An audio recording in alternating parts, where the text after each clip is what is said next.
नामदार आशिष शेलार यांच्या हस्ते श्री निळकंठेश्वर मंदिराच्या जतन कार्याचा शुभारंभ व महाआरती। श्री निळकंठेश्वर मंदिराच्या कामाला सर्वतोपरी मदत करणार आशिष शेलार।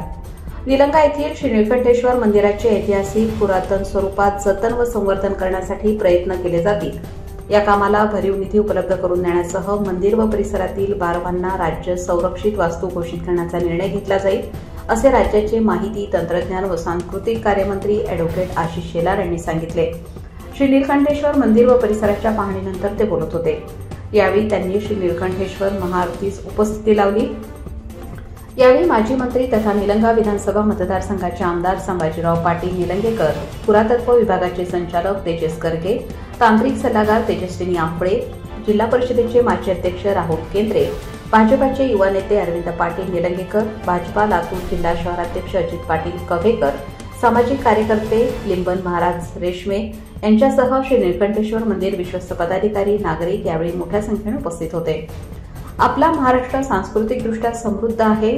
आपल्या संस्कृतीचे जतन करत राज्याचा विकास करण्यासाठी राज्य शासन प्रयत्नशील आहे। राज्यातील सर्वच पुरातन मंदिरांचे जतन व संवर्धन करण्यात येणार असून यासाठी जिल्हा वार्षिक योजनेतून तरतूद करण्याचा निर्णय घेण्यात आला आहे। श्री निळकंठेश्वर मंदिरासह बारवांच्या संवर्धनासाठी आवश्यक निधी देण्यात येईल। या मंदिराचा व परिसराचा सांस्कृतिक पुरातन ठेवा जपण्यासाठी सर्वतोपरी प्रयत्न केले जातील। या परिसराला राज्य संरक्षित वास्तू घोषित करण्याचा निर्णय घेण्यात येईल, असे ॲडव्होकेट शेलार यांनी सांगितले। आमदार संभाजी पाटील निलंगेकर यांनी श्री निळकंठेश्वर मंदिराच्या ऐतिहासिक व पुरातन वारसा यावेळी सांगितला। तसेच या मंदिराच्या जतन व संवर्धनाच्या कामांना भरीव निधी देण्याची विनंती त्यांनी यावेळी केली।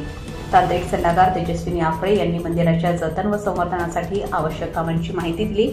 प्राध्यापक दत्ता शाहीर यांनीही यावेळी मंदिराविषयी माहिती देत मंदिराच्या जतन संवर्धनाची गरज विशद केली। सूत्रसंचालन शैलेश कोजमगुंडे यांनी केले। माजी नगराध्यक्ष बाळासाहेब शिंगाडे यांनी उपस्थितांचे आभार मानले।